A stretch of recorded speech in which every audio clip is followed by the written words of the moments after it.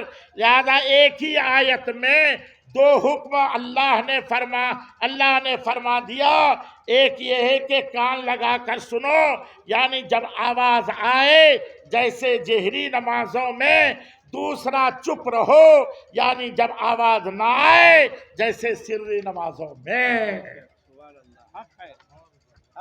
لہذا قرآن پہلے ہے اور قرآن کا حکم جو ہوتا ہے وہ قیامت تک کے لیے ہوتا ہے، کسی وقت متعین کے لیے نہیں ہوتا۔ کوئی وقت متعین کے لیے نہیں، بلکہ قرآن پورے قیامت تک کے لیے ہے اور قیامت تک کے لیے ہدایت ہے۔ اور یاد رکھیے گا، قرآن پڑھ کر بہت لوگ ہدایت پا جاتے ہیں اور بہت لوگ گمراہ ہو جاتے ہیں۔ بہت لوگ گمراہ ہو جاتے ہیں۔ بات سمجھ میں آ رہی کہ نہیں؟ اور سنیے، لہذا ہم لوگ قرآن کو مانتے ہیں، حدیث کو بھی مانتے ہیں، اجماع کو بھی مانتے ہیں۔ لہذا قرآن میں جو آیا ہے کہ لا صلاۃ الا بفاتحۃ الکتاب، وہ امام کے پیچھے نہیں بلکہ جب اکیلے آپ پڑھیں تب آپ کو سورہ فاتحہ پڑھنا امام اعظم کے نزدیک واجب ہے اور امام شافعی کے نزدیک فرض ہے۔ اکیلے پڑھیں گے تو ضرور پڑھیں، امام کے پیچھے پڑھیں تو امام کی قرات مقتدیوں کی قرات ہے، یہ بھی حدیث شریف میں ہے۔ لہذا آپ جو ہیں امام کے پیچھے سورہ فاتحہ امام اعظم کے ماننے والے ہیں تو نہ پڑھیں، قرآن پر عمل کریں اور حدیث پر بھی عمل کریں۔ اللہ تبارک و تعالی ہم لوگوں کو عمل کرنے کی توفیق عطا فرمائے۔ اور ایک بات یاد رکھیے، امام اعظم کے نزدیک، ہم لوگ حنفی کے نزدیک جو امام اعظم کہیں اسی پر چلیے، دوسرے کے بہکاوے میں مت آئیے۔ امام اعظم کے نزدیک نماز، اچھا ایک بات بتلائیے، جنازے کی نماز دعا ہے یا تلاوت ہے؟ ارے بولیے نا بھائی،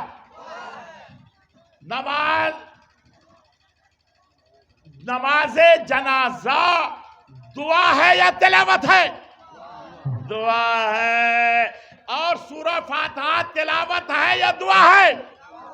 تلاوت ہے۔ اور جب نماز جنازہ دعا ہے تو تلاوت کی وہاں گنجائش نہیں، امام اعظم کے نزدیک نہیں، امام اعظم کے نزدیک۔ لہذا سورہ فاتحہ امام اعظم کے نزدیک نہیں۔ بات سمجھے؟ بات سمجھ میں آئی؟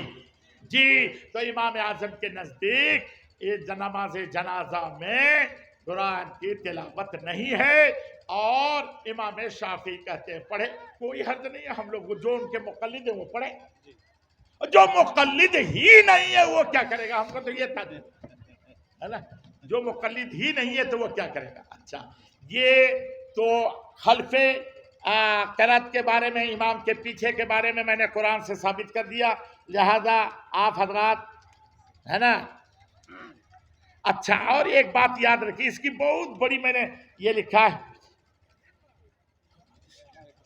اور اگر آپ کہیں تو تھوڑے سے اگر وضاحت کر دوں حدیث کا، تو آپ لوگ امام کا پڑھ لیں، وضاحت کر دیں، وضاحت حضرت عبادہ ابن صامت رضی اللہ تعالیٰ عنہ کہتے ہیں رسول اللہ صلی اللہ علیہ وسلم نے فرمایا لا صلاۃ لمن لم یقرأ بفاتحۃ الکتاب، جو فاتحہ نہ پڑھے اس کی کوئی نماز نہیں۔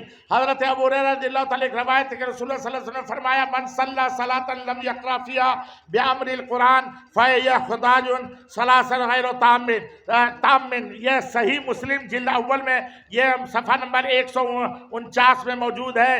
جس نے ایسی نماز پڑھی جس میں فاتحہ نہ پڑھی وہ نماز ناقص ہے۔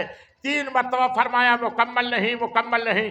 حضرت ابو ہریرہ رضی اللہ تعالیٰ سے روایت ہے رسول اللہ صلی اللہ علیہ وسلم فرمایا جب تم نماز کے لیے آؤ اس وقت ہم سجدے میں ہیں تو فسجدوا ولا تعدوه شيئا ومن ترک رکعتا فقد ادرک الصلاۃ۔ سنن ابو داؤد تم بھی سجدہ کرو اور اس کا شمار نہ کرو، جس نے رکوع کیا پا لیا اس نے رکعت پا لی۔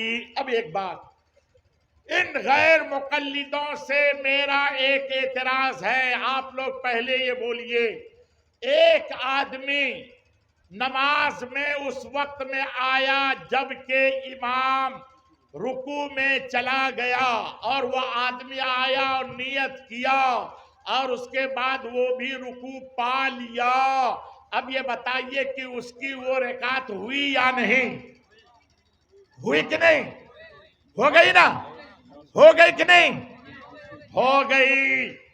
تو یہ وہ لوگ بھی مانتے ہیں کہ اگر رکوع میں کسی نے امام کو پا لیا تو اس کو رکعت مل گئی۔ ابے جب مل گئی تو اس نے تو سورہ فاتحہ پڑھا نہیں، وہ ہوئی کیسی نماز؟ اور تمہارے نزدیک تو بغیر سورہ فاتحہ پڑھے نماز ہی نہیں ہوتی، بتا کیسے ہو گئی؟ یہ ادھار رہا تم پر، ہے نا؟ لیکن ہم توضیح کر دیتے ہیں، ہے نا؟ قرآن مجید اللہ تعالیٰ کا کلام ہے، حدیث پاک رسول اللہ کا فرمان، فعل یا تقریر ہے۔ قرآن مجید میں کبھی کمی بیشی جائز نہیں۔ حدیث شریف میں کسی راوی سے غلطی سے کمی بیشی ہو سکتی ہے، اس لیے صحت حدیث کے لیے پہلی شرط یہ ہے کہ وہ قرآن کریم کے خلاف نہ ہو۔ قرآن نے سورہ فاتحہ پڑھنے کی قید نہیں لگائی، بلکہ جو بھی قرآن مجید میں جہاں سے آسان ہو پڑھنا فرض قرار دیا، تو اب سورہ فاتحہ کی تخصیص بطور فرض قرآن کے عمومی اطلاق کے خلاف ہوگا۔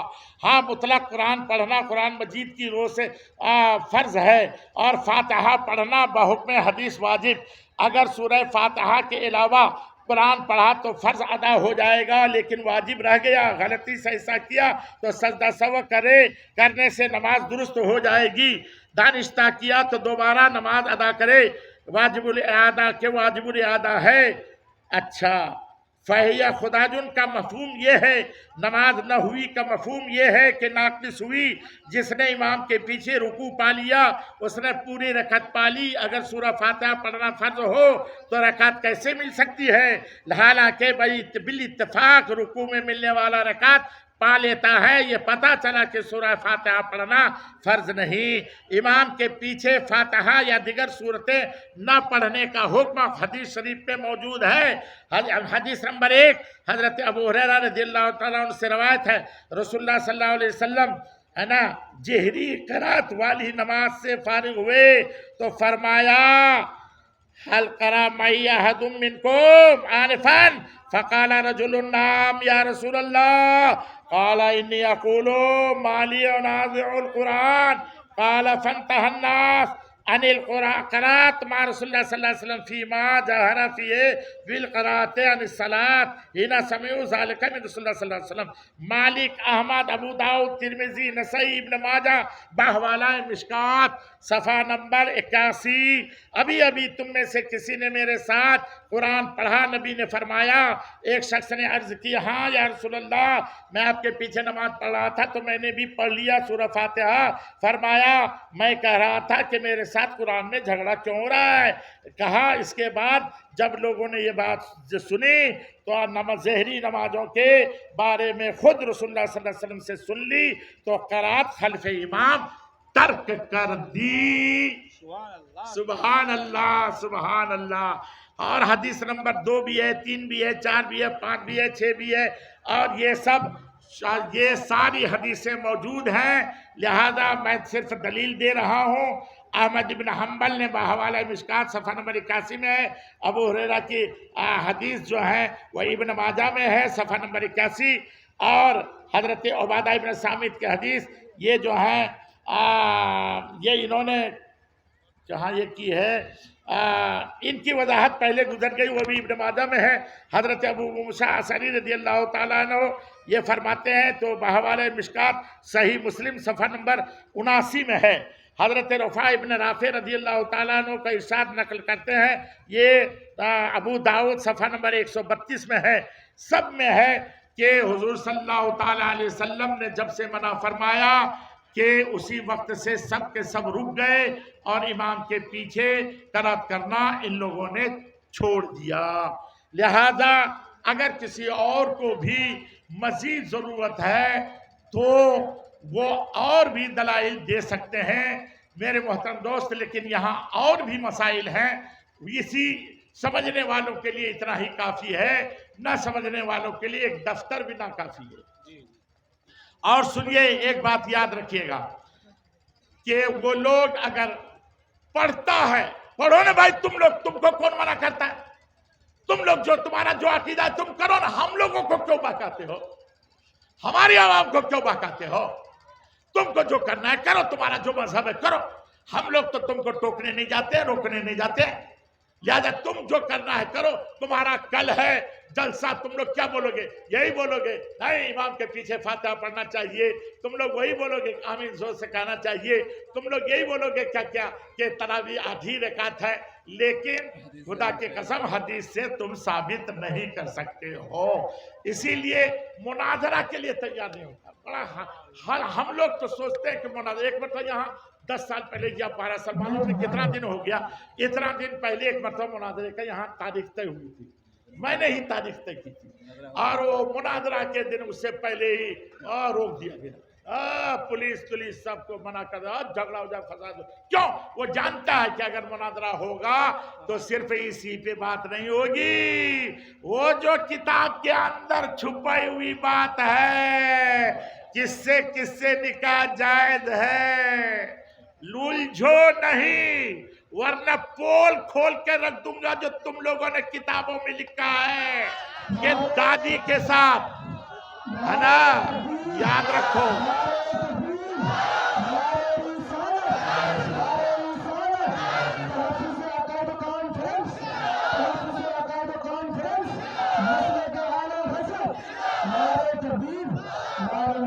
دیکھیے ایک بات کہہ دیتا ہوں، ایسی باتیں میرے پاس ان کی کتابوں سے، خدا کی قسم، اسی لیے میں نے اسی مناظرے کے بعد ساری کتابیں خرید کر کے رکھ لیا ہوں اور سب میں نشان لگا دیا ہوں۔ ایک بات بتلائیے، آدمی جب بیوی سے ملتا ہے تو منی سمجھتے ہیں نا، منی، ارے بھیا منی سمجھتے ہیں نا، اچھا یہ بتائیے وہ پاک ہے کہ ناپاک ہے؟ اور بولیے ان کے نزدیک پاک ہے، ارے بھیا دیکھو، اسی لیے چھیڑو نہیں، چھیڑو گے نا ادھیڑ کے رکھ دوں گا، خدا کی قسم ادھیڑ کے رکھ دوں گا، ہے نا، اسی لیے چھوڑوں گا نہیں۔ ہم لوگ جیسے ہماری عوام بیچاری بھولی بھالی، ان کو جینے دو، تم بھی جیو، ہم لوگوں کو بھی جینے دو، ہے نا، جھگڑا فساد مت کرو، تمہارا جو مسلک ہے کرتے رہو، ہمارا جو ہے قرآن و حدیث سے ہم لوگ وہ کرتے رہیں گے، اس لیے آپ لوگ اپنے عقیدے پر جمے رہیں، ہرگز کسی کے بہکاوے میں نہ آئیں، ہے نا۔ اور یاد رکھیے گا یہ تصرفات اولیاء کرام اللہ، ایک بات یاد رکھیے، ہم نے جب ان لوگوں کی حرکتیں دیکھی نا تو اکثر میں نے یہ فتوی سیمانچل ہے نا جو میں نے تعلیف کی ہے، الحمدللہ میرے فتوی اس میں جمع ہے نا، اور تمام کے اصل کتاب سے حوالہ دے کے اور پھر میں نے اس کو لکھا، اور اس کے بعد اس کا پروف ریڈنگ ہوئی، اور ان کے بعد پھر علماء سے رابطہ کر کے ان کو دکھایا گیا